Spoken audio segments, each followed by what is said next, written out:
This is Audible Grown with Paul Brunell and Stephen Carroll, the pop culture podcast covering sports, movies, and everything in between. Enjoy the show.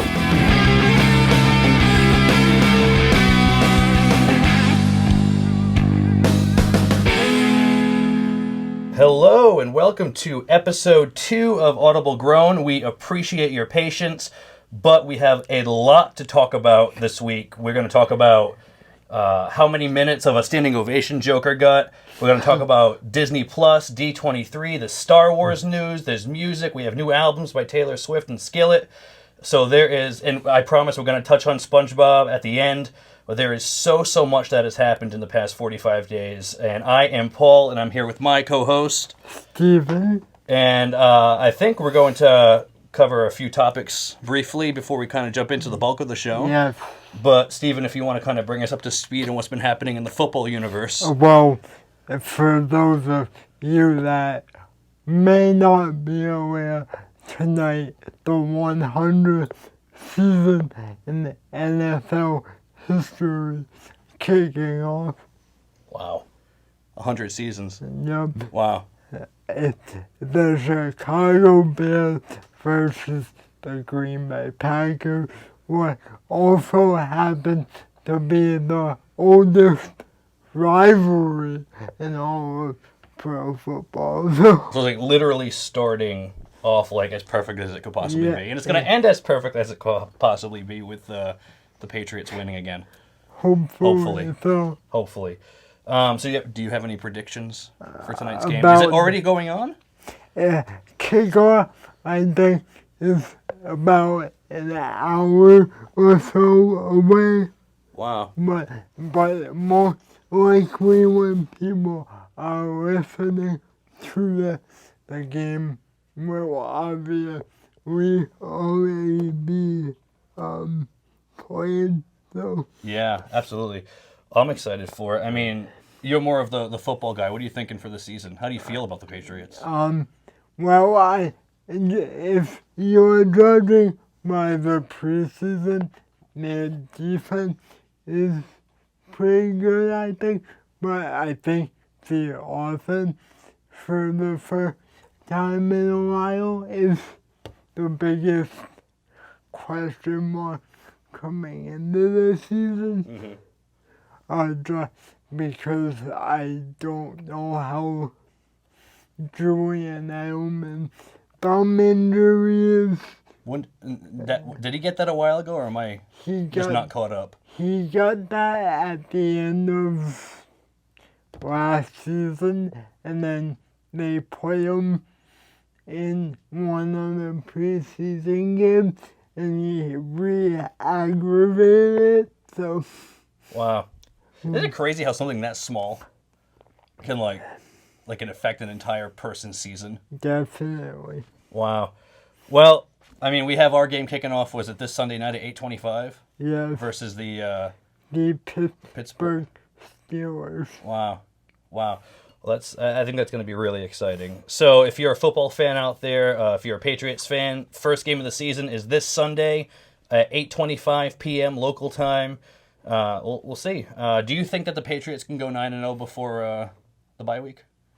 I think this is their toughest game out of the first 9, so I think if they get past this one, they'll have a good shot, but you can never underestimate anyone in the NFL because anything can happen on any given Sunday. Yeah. So. Oh, trust me. I've had enough heart attacks and stress attacks during football games to know that nothing really goes as planned. Cool. So cool. And then Taylor Swift's new album was out. I know you're more of the Taylor Swift fan, so if you want to give your thoughts on that. We had probably the shortest release window, right, between this album and the last one? Yeah, it was slightly over 2 years. Wow. What are you thinking? And I mean, I'll tell you, I just saw the Music Awards? And her stage presence. The MTV Video Music Award. Yeah, her stage presence is like unbelievable. She really commanded that crowd. Like, she owned the whatever crowd she's in front of. Yeah. So what do you think about the album? Like, compared to Reputation, I think this one 10 times better, because it's more, positive and upbeat, whereas Reputation was way on the other end. Like, it was Like darker. darker. Yeah. And, Yep. yeah. Yeah, it was very like the cover of the album was like a newsprint almost, like a newspaper. Yeah. That's pretty cool. And then they brought in Brendan Urie for one of the singles. Yeah, from Panic at the Disco. And he also wrote, off topic, but since this connects to SpongeBob, he wrote a song for the musical. Yes, probably the best song in that musical. Wow. If you want my opinion. Yeah. Well, I mean, they had 4 versions of her album with her personal journals. I can tell you from personal experience working at a very, very major retailer that the album sold out like crazy.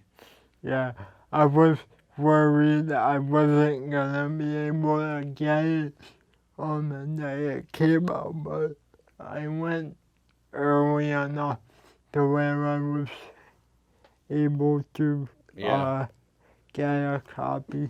But And then moving on from that, one of the if you may or may not follow the Christian music scene, but even if you don't, there's a band that's kind of broken through more into the secular scene, really, and is they're called Skillet, and they've been around since 1996, and they just released their 10th album called Victorious. That hit shelves, I want to say, a couple of weeks ago, and they also just hit 1 billion downloads total. Like, they hit like a huge milestone. Like, not very many bands hit that like milestone. you would be a better expert on their music, but from what I heard from them, I really enjoy it. Yeah, they're really good. They're very. It's probably one of the most consistent bands I've heard. You know, you go from 1996 to 2019. Yeah. You're just as big as ever. Your sound is just as awesome as ever. Yeah. They have like this brilliant mix of like very, very heavy metal songs and yet very, I say softer, more ballads, more anthems, you know. And they're definitely like a stadium rock band, like the kind of thing you go to a show for, just like that raw sound, you know. For me, the softer song, I remember you playing a few for me when we were driving the other day. Yeah. And for me, the softer songs are the ones that really hit home for me. Yeah, they're really. It's really interesting because they're very, very raw. Like on this album, you have songs about, you know, hopelessness and very real topics like depression, but then they never go. They never talk about that side without talking about redemption and hope and you know, getting your life together and finding joy and things. And that's why I think they've endured so long. They have a song dedicated to Chester Chester Bennington. Bennington Yep. from Linkin Park. If you remember, sad story. He ended up committing suicide. So Yeah, he kind of wrote a song on the new album saying, you know, what he would have said to him if he had the chance, and really a song for people really suffering from any depression or things like that, really bringing hope into their lives. And I think I'd even say they have that in common with Taylor Swift, is because Taylor Swift's music is so joyful and upbeat, and like it's so mood elevating music. It's personal. Yeah. Too. Like, you can easily relate like any of Taylor songs or any of their songs to your everyday life. Yeah. Haven't made sense. I mean, that one of the reasons why right when I heard Taylor, I just felt this connection. Yeah. Yeah, it's the power of music is like unparalleled Yeah. to anything. And then anything you want to mention in the wrestling world? We're going to talk a lot about movies today, but I wasn't sure if there's anything that was on your mind. There is a lot. I remember the last podcast, the G1 was going on Yeah, that's all done for now, huh? New Japan. That was some of the best wrestling I've seen in my life. And since then, AEW just had a pay-per-view this past Saturday. I didn't even know about that. How was it? It was a great show. The headline coming out of that was Chris Jericho is the first ever AEW World Champion. So I can't hear you saying AEW without thinking of A&W root beer. yeah. So I apologize if I want a soft drink every Yeah. time you mention that promotion. But get this, like Chris Jericho's 48 years old 48, now, that's crazy. and he just became the first world champion in that company. So Wow. it's crazy. Wow. Well, I mean, listen, 48 years old, that's crazy. That's And older than Tom Brady. and that guy is a rock star on top of it. Like, Yeah, like legitimate, like a legitimate musician, not like like actual musician. not a figure of Yeah. speech. He's really a rock star. Like he got a band, Fozzy, and they're really good. Fuzzy? Fozzy. Fozzy, okay. If you like the heavy metal music Yeah. genre, you'll be a fan of them, probably. Wow. So, yeah, you know what's really interesting too, if we're talking about wrestling real quick, is that you always have those wrestlers who break free. Like you have The Rock who became an actor. He also does music a little bit. You have Chris Jericho who breaks into music. John Cena who breaks into acting. And who actually is a phenomenal narrator, by the way. I just found that out tonight. And John Cena, I don't know if you knew this, but back in like 2005, when he was still wrestling, he put out a rap album. So he has a rap album too. So Wow. a lot of these wrestlers are like multi-talented. Yeah. And me and you were just having a conversation before we came here, like between The Rock and John Cena, who's more popular. And I said The Rock because you don't have to be. I mean, it kind of makes sense that The Rock is more popular because no one can see John Cena anyway. Nice. I had to do it. I'm sorry. I remember hearing that joke when I was in elementary school. Yeah. So there's your wrestling news, and then real quick, they also have WWE. Was it 2K20 coming out in October? Yeah, it's October. And if it, the screenshots look good, but I feel like we kind of hit a crossroads with these like yearly sports games where there's like not much improvement.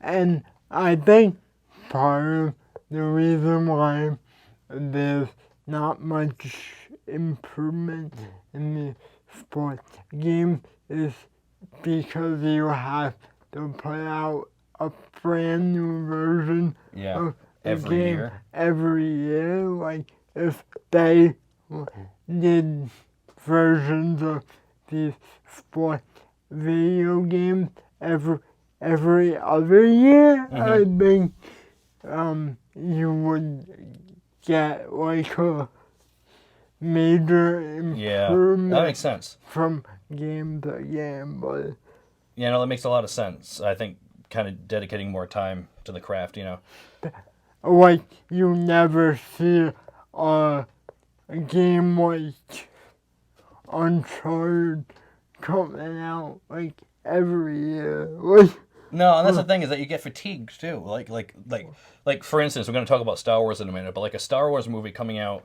like the main saga coming out every 2 years gives you time to like take a breath. Yeah, or you never have an Assassin's Creed video game like back to back. They did that for a years. little. They did it for a little while, and they actually stopped doing that just because people were like, It's smart. "This is too much." Yeah, it is smart. And then, kind of moving into the biggest topic, if you're Patrick and you live under a rock, I had to throw that in there.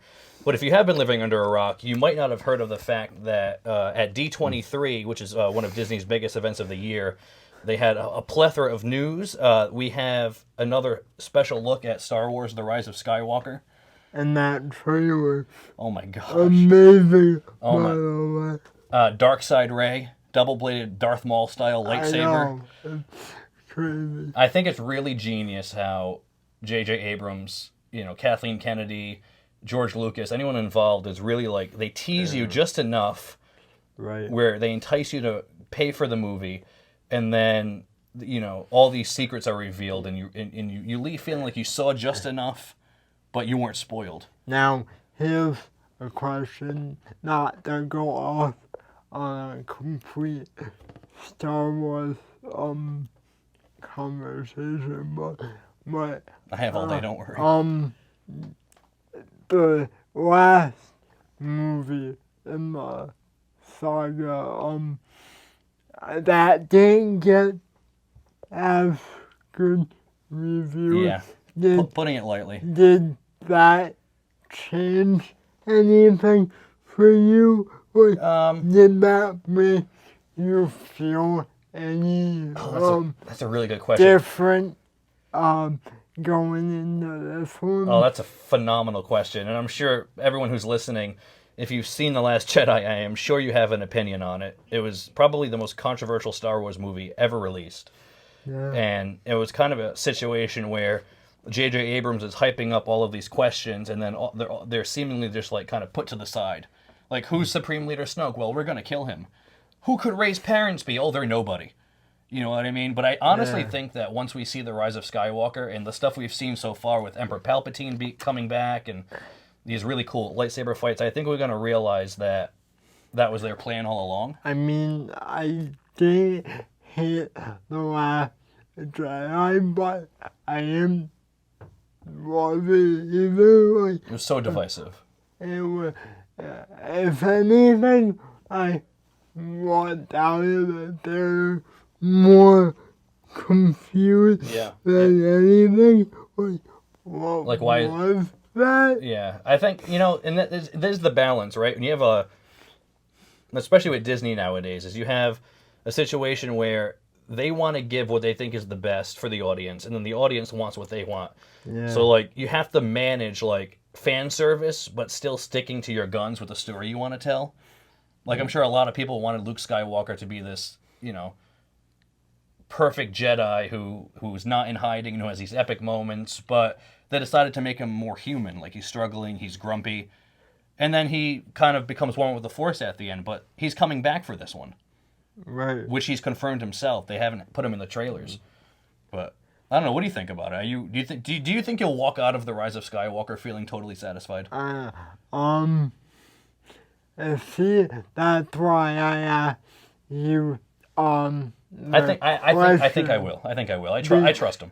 because that, The Last Jedi kind of threw me for a loop. So I'm like, I want to have higher expectations for this one, but at the same time, I don't want to have my expectations too high because I don't want to walk out at the end of the day If this movie is disappointed. if this movie is terrible, I think honestly the fandom will be severely scarred, Yeah. as if it's not already scarred enough. And then they also announced 3 more Marvel shows. I don't know if you heard about those, but She-Hulk, Yep. Moon Knight, and then Miss Marvel. which is Miss Marvel is really cool because I think it's the first Muslim superhero, and she's like a real big fan of Captain Marvel, so they're gonna bring her. Cool. Yeah, they're gonna give her own show. Moon Knight is kind of like Marvel's version of Batman. And then She-Hulk has a really, really cool story in the comics. She's actually a lawyer, and she's Bruce Banner's cousin. Oh, that's awesome. So she actually, she goes into court as She-Hulk and solves cases as She-Hulk, but she's super sophisticated. Nice. So she's like, she's no Perry Mason, that's for sure. And then Joker. Do you know anything about Joker? Have you seen trailers? The trailer look amazing. I can't wait for that movie. An 8-minute standing ovation.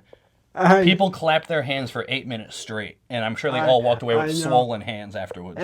And you know what's funny?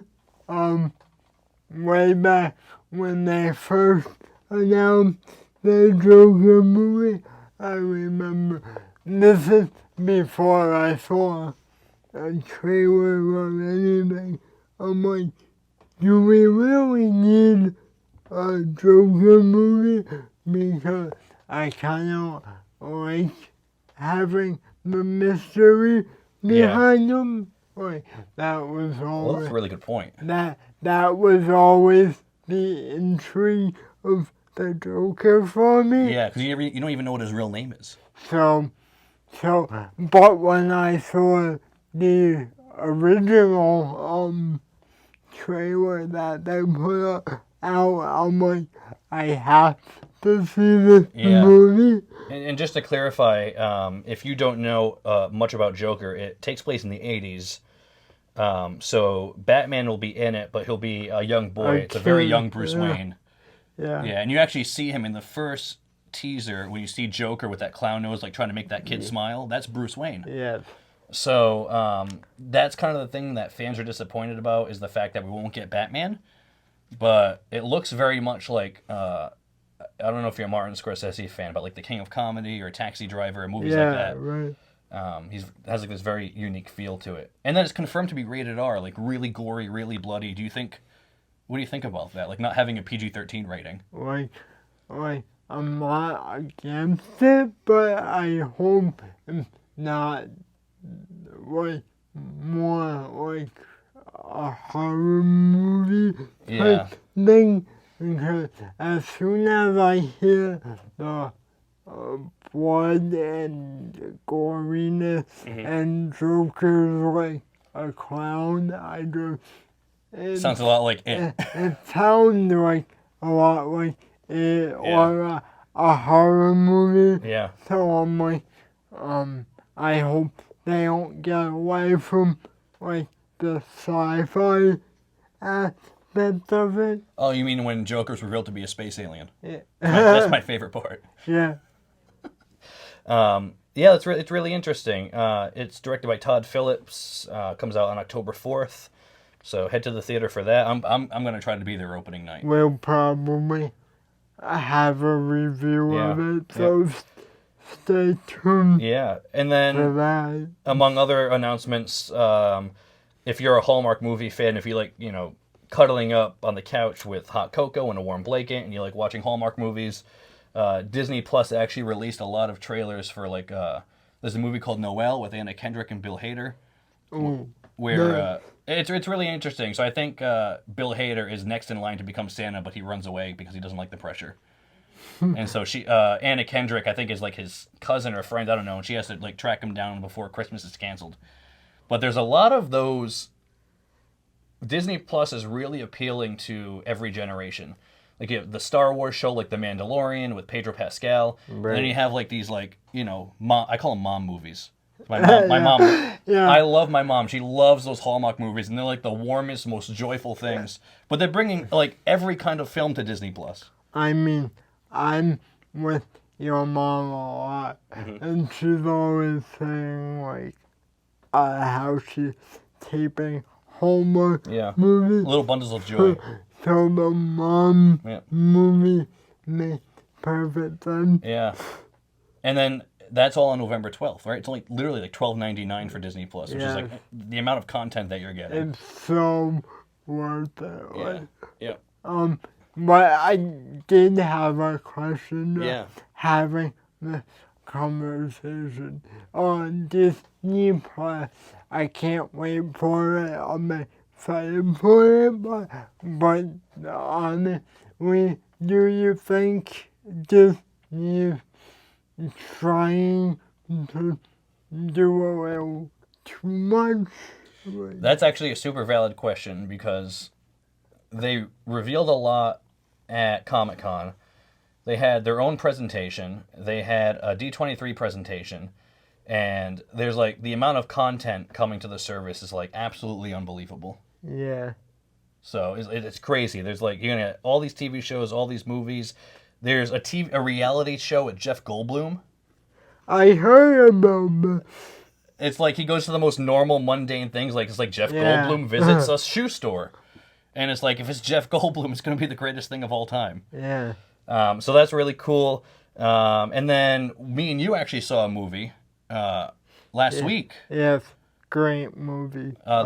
Peanut Butter Falcon. Every time I tell someone I saw a movie called The Peanut Butter Falcon, they're like, what kind of movies do you go see?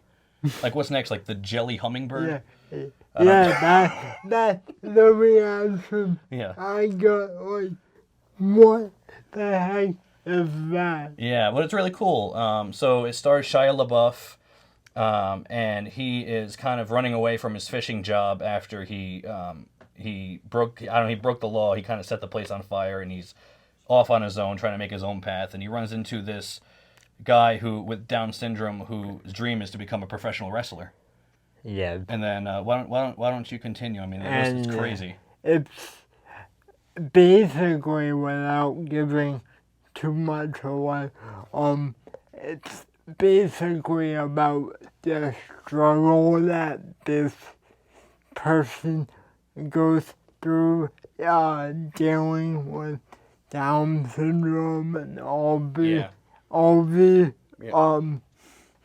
obstacles and all the barriers he has to deal with, and still having him chase his dream of becoming a pro wrestler. Yeah. So, Yep. so for me, it's a story that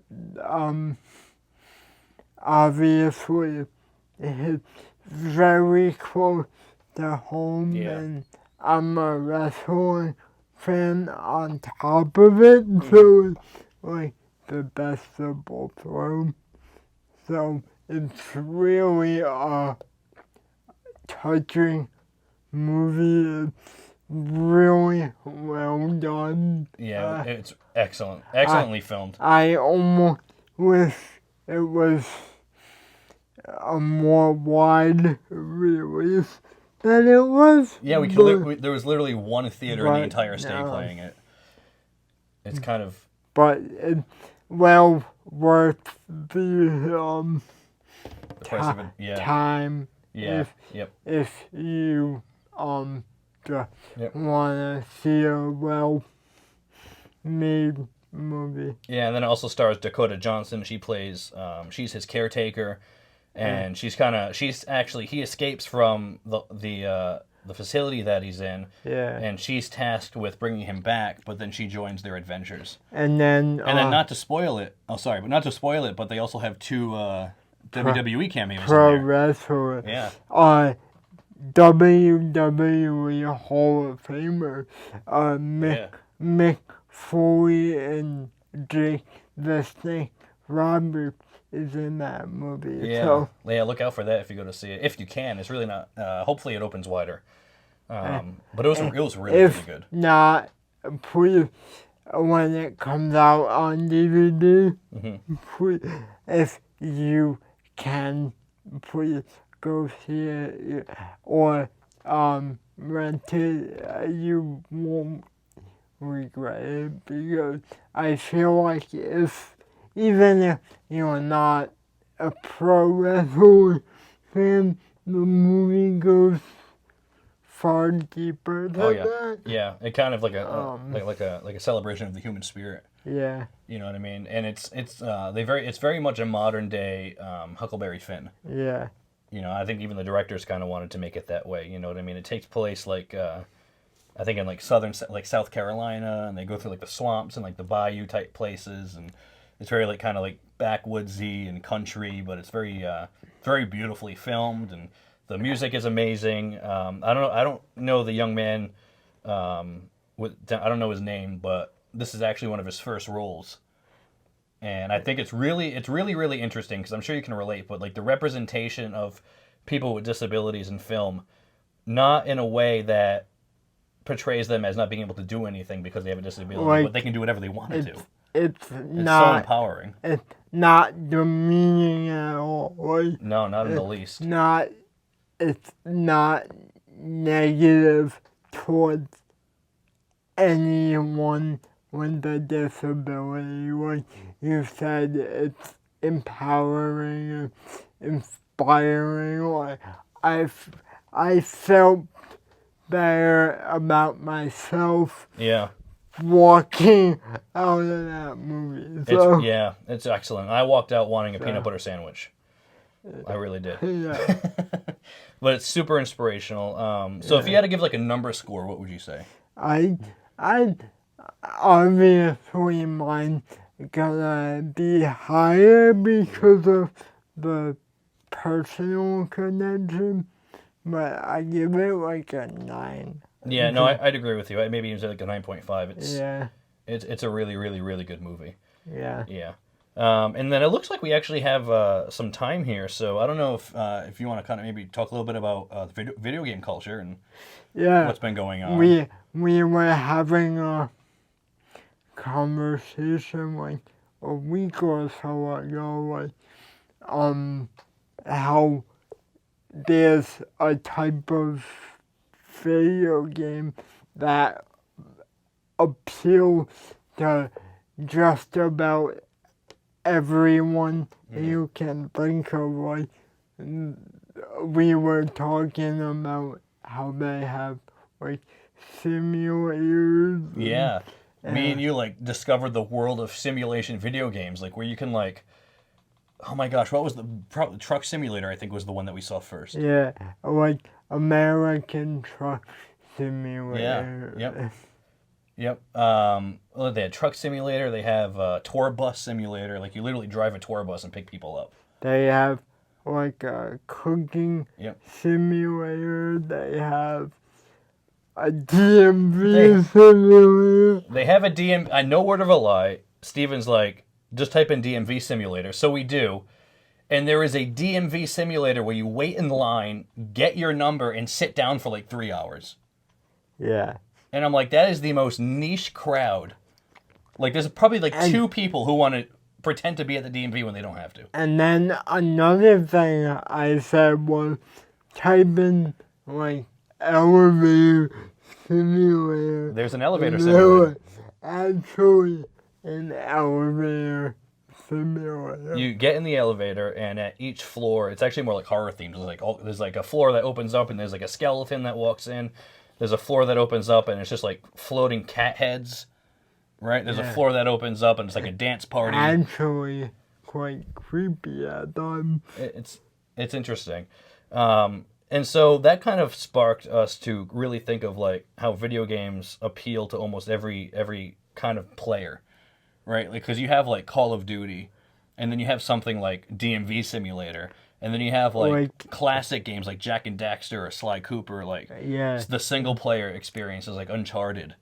Like, it's really interesting. Like it's accessible for anybody. It's so diverse. Yeah. Like I play a lot of sports games, being a sports fan, but if that's not your thing, I'm sure there's a game out there for you. Like, What do you think about? Have you noticed like a rise in multiplayer culture? Yeah. Like the multiplayer game is like almost taking over the single player story. Yeah, and I've noticed like whenever like a game company announces a new game, one of the first questions that players have is what the multiplayer gonna be like. Yeah. That's always one of the first questions where if you go back like 5-10 years ago. Yeah. Totally different. Totally Yeah, different. you were like, back then you would be like, what the story gonna be? Like, Yeah. what the single player campaign gonna be about? Yeah, and that I don't know if that's like a product of us being in our like mid to late 20s, but when we grew up, that kind of multiplayer you see today wasn't really around yet. So you really had no choice. Like, do you remember 2-player where it was literally in the same room with another controller? Yeah. But now you can play with like millions of people who are on the opposite side of the world. I remember playing Madden a few years ago, and I was at my dad's house and I said, I just feel like playing online. I ended up playing like a guy in like California somewhere. Yep. It's pretty cool. It's crazy. It's really cool.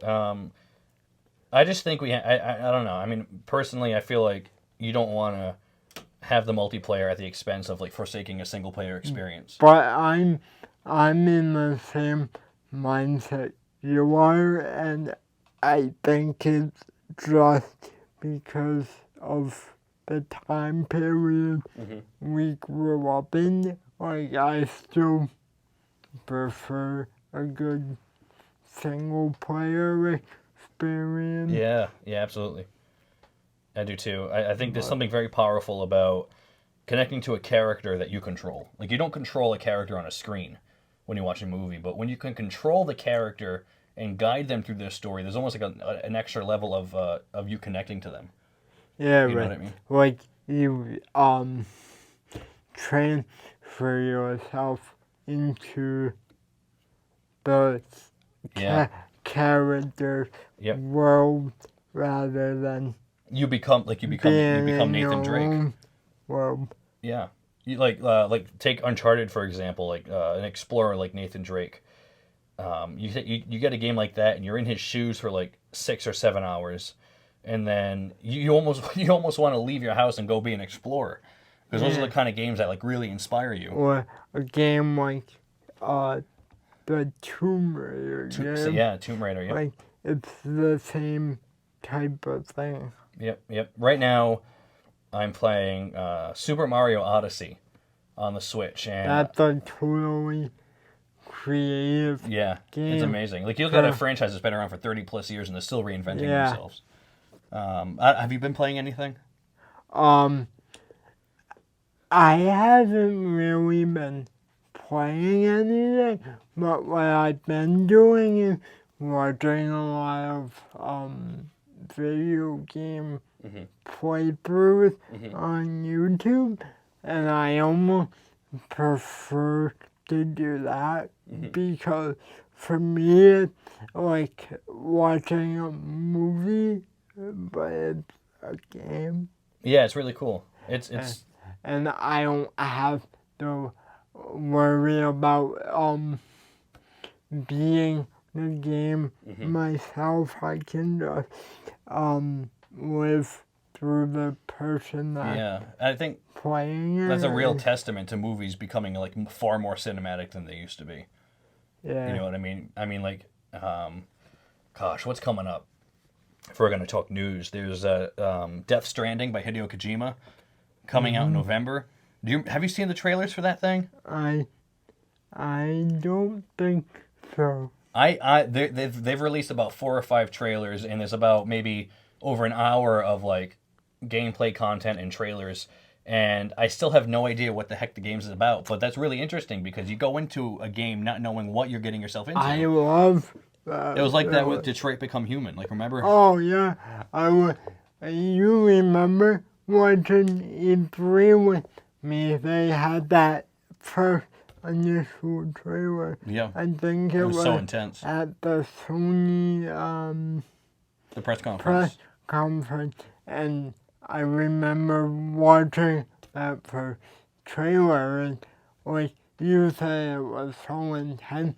Like I was hooked right away. I remember when it was over, I'm like, I turned to you and was like, I have to play this game. Yeah, it was quite an experience, and I think we have a lot more coming up. We're kind of nearing the end of the current console generation.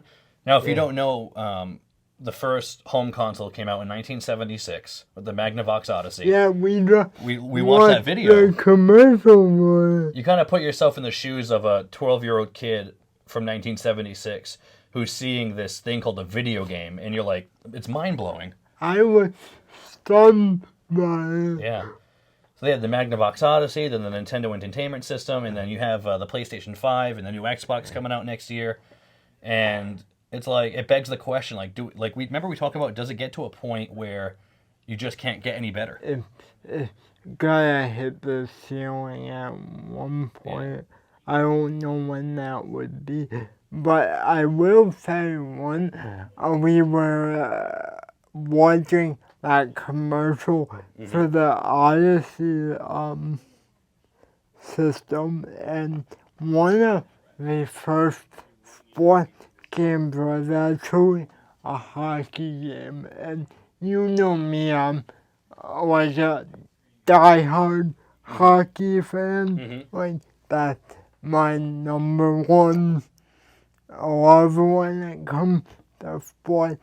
So I thought that was awesome that one of the first sports video games was hockey and football.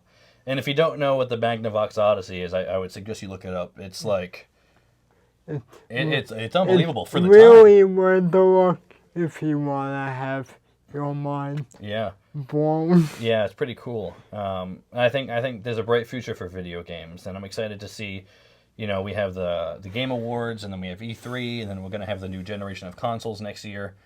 So we'll see what kind of surprises they have up their sleeve. Yeah, hopefully next year's E3 is better than the past one.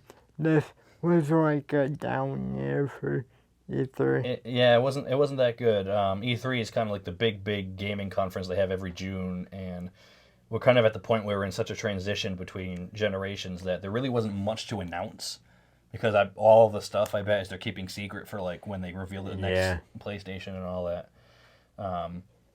That's awesome. I mean, is there anything else? I mean, we're gonna get to Spongebob in a minute.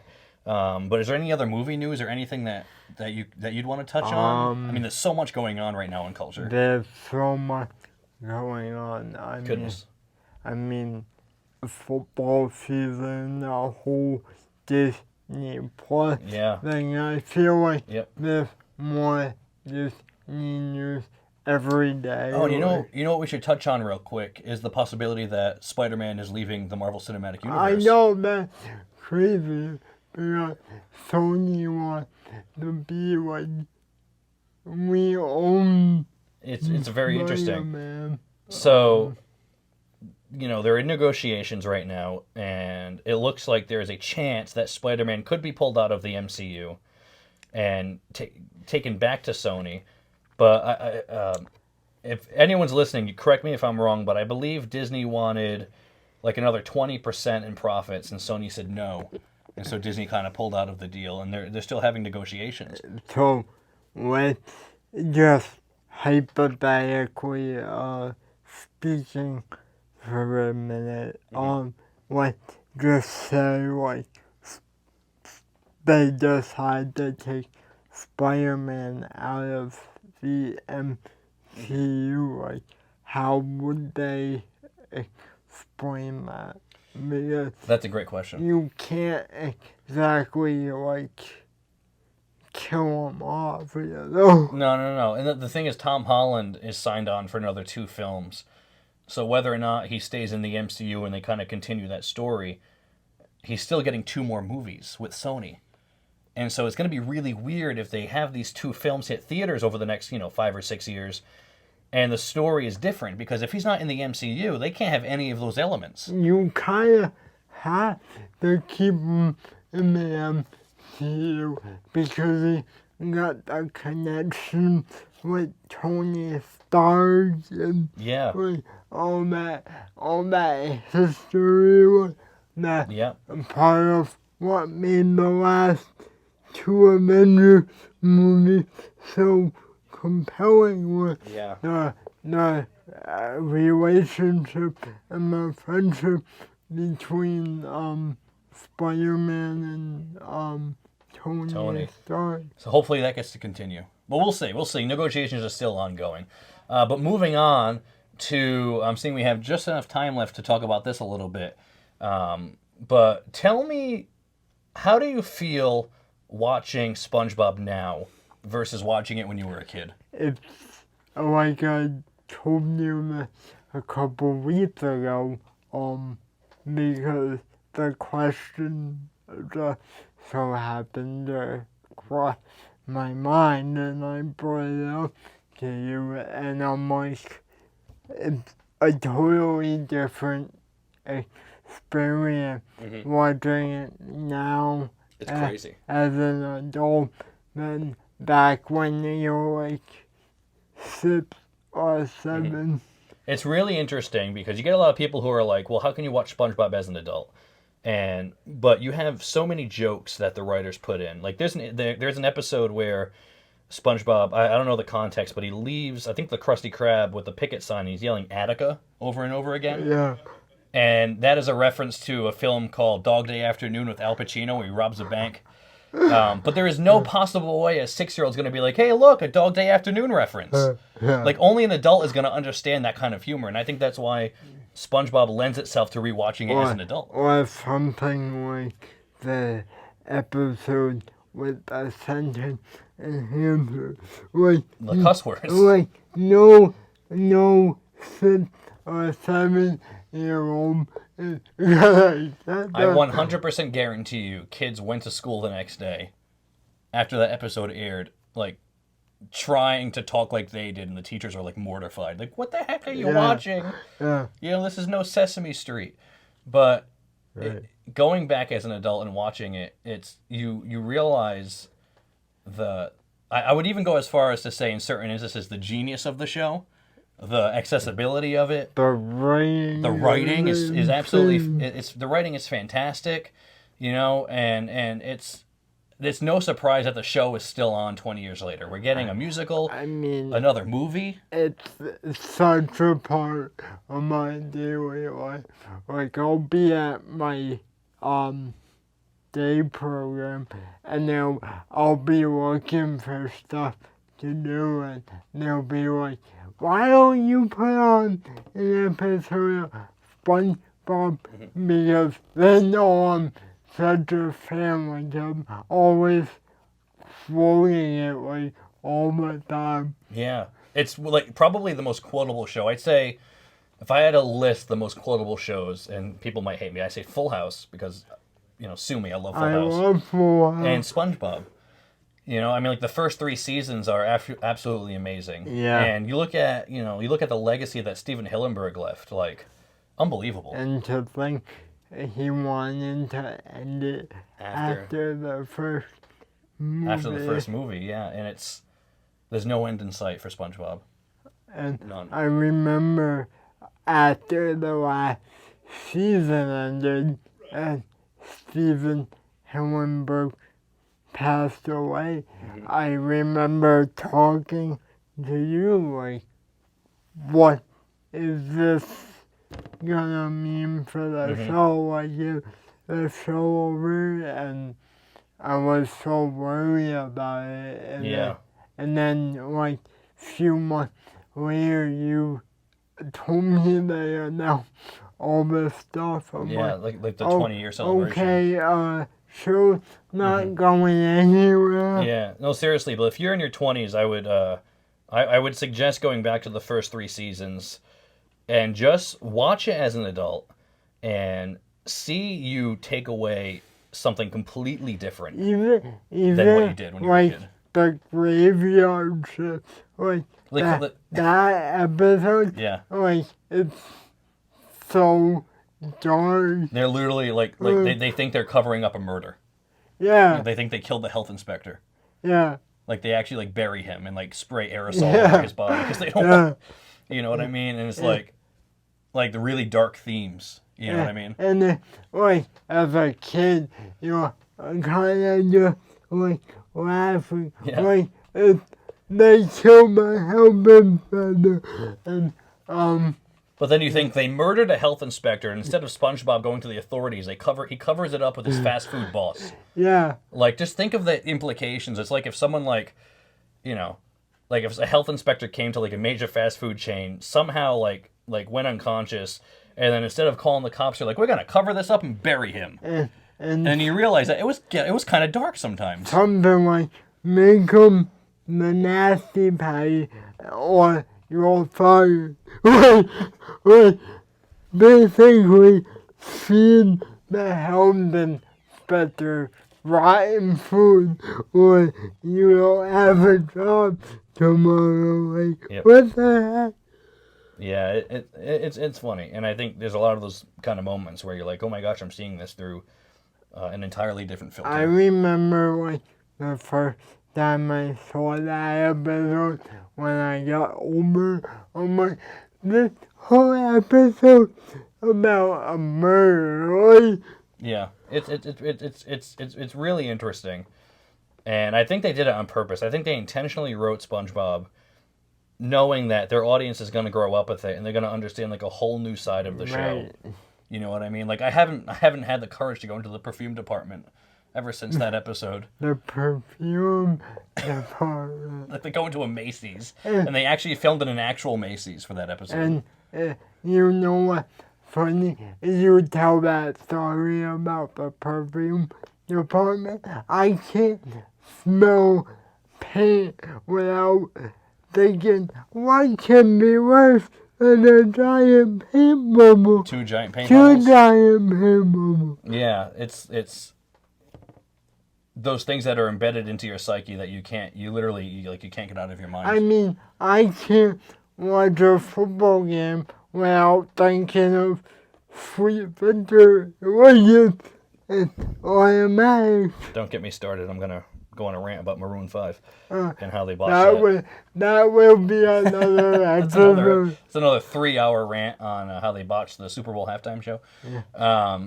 But, you know, yeah, seriously, go back and watch it. I think you're going to be really surprised. And I think a lot of people who are saying, what do you mean you watch SpongeBob? You'll be like, oh my gosh, I understand. Like, this is just as enriching now as it was back then. Like, it's going to be, like, unbelievable. Like they say, don't knock it till you try it. Yeah, yep. So we have a lot coming up. And I think that about wraps things up. Is there anything you want to add? Any previews, any movie news, anything that you're looking forward to? Did we mention that the SpongeBob musical coming to PPAC next year? Yeah, Providence Performing Arts Center. If you're in the New England area, it's going to Boston. It's kind of there's a whole national tour, and it's probably one of the best Broadway soundtracks. Like it's actually really, really spectacular. Yes.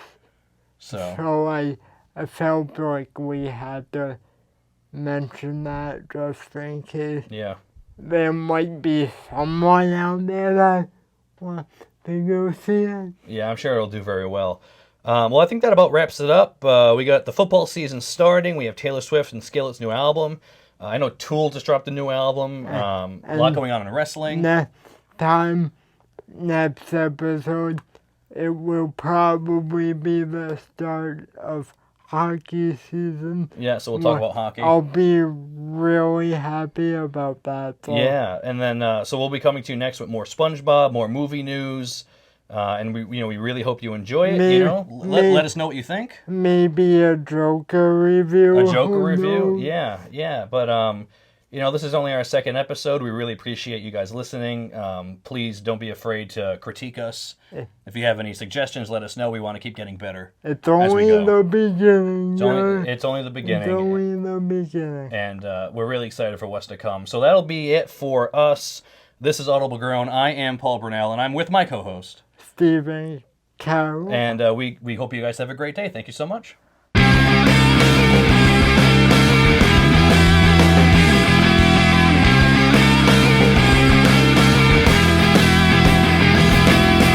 Thank you for listening. We hope you enjoyed the show. Don't forget to subscribe to our YouTube channel, and until next time, we hope you don't audibly groan.